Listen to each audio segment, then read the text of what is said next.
নমস্কার, জয় শ্রীকৃষ্ণ। বন্ধুরা, 18ই এপ্রিল একটা জলের গ্লাস নাও, মানে জল পূর্ণ গ্লাস নাও, আর নাও একটা মিষ্টি। চলে যাও কোথায়? সম্পূর্ণ আকাশের তলায়, যেখানে তোমরা চাঁদের সরাসরি তলাটা পাবে, মানে চাঁদ যেখানটা উঠছে আকাশের সেই তলায়, মানে তোমাদের ছাদে হতে পারে, ব্যালকনি হতে পারে, যেখানে উঠোন আঙিনা যেটাই বলো তোমরা, সেই তার তলায় ওই জলটা আর মিষ্টিটা রেখে দাও।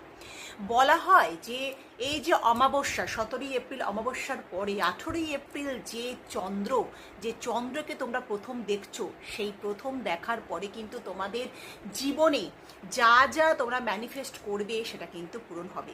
এটা আমি বলছি না, এটা কিন্তু পুরাণে অবশ্যই পুরো গোটাভাবে কিন্তু লেখা আছে। হ্যাঁ বন্ধুরা, সো সিম্পল। এই টোটকাটা কিন্তু চন্দ্র দর্শনে 18ই এপ্রিল এইটা তোমরা করো।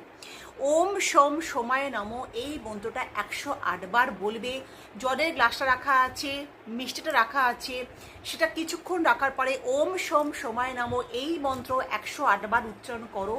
করার পরে ওই জল এবং মিষ্টিটা, তোমার যত রকমের মনস্কামনা আছে সেটা বলে অবশ্যই ওই জলটা তুমি খেয়ে নাও এবং ওই মিষ্টিটা খেয়ে নাও, এবং বাড়ির প্রত্যেকটা সদস্যকে তুমি এটা খাইয়ে দিতে অবশ্যই পারো। বলা হচ্ছে, আমি যেটা বললাম, অমাবস্যার পরে প্রথম চন্দ্র দর্শনে কিন্তু তোমার ম্যানিফেস্টেশন ভীষণভাবে কাজে লাগে। অর্থাৎ তুমি যা চাইবে প্রথম চন্দ্র দর্শন অমাবস্যার পরে, অর্থাৎ পূর্ণিমার যে তিথি শুরু হচ্ছে, সেটা কিন্তু ভীষণ কার্যকর। তুমি যা চাইবে তাই কিন্তু পাবে। তো অবশ্যই আশা করি তোমরা এই জিনিসটা 18ই এপ্রিল ফলো করবে। একেবারে নিয়ম মাফিক তোমরা সন্ধেবেলা এই কাজটা তোমরা করে ফেলবে। তো নিশ্চয়ই তোমরা, আশা করছি, ভালো থেকো।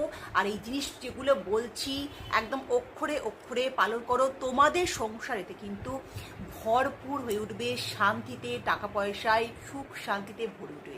ভালো থেকো, সুখে থেকো, শান্তি থেকো। নমস্কার।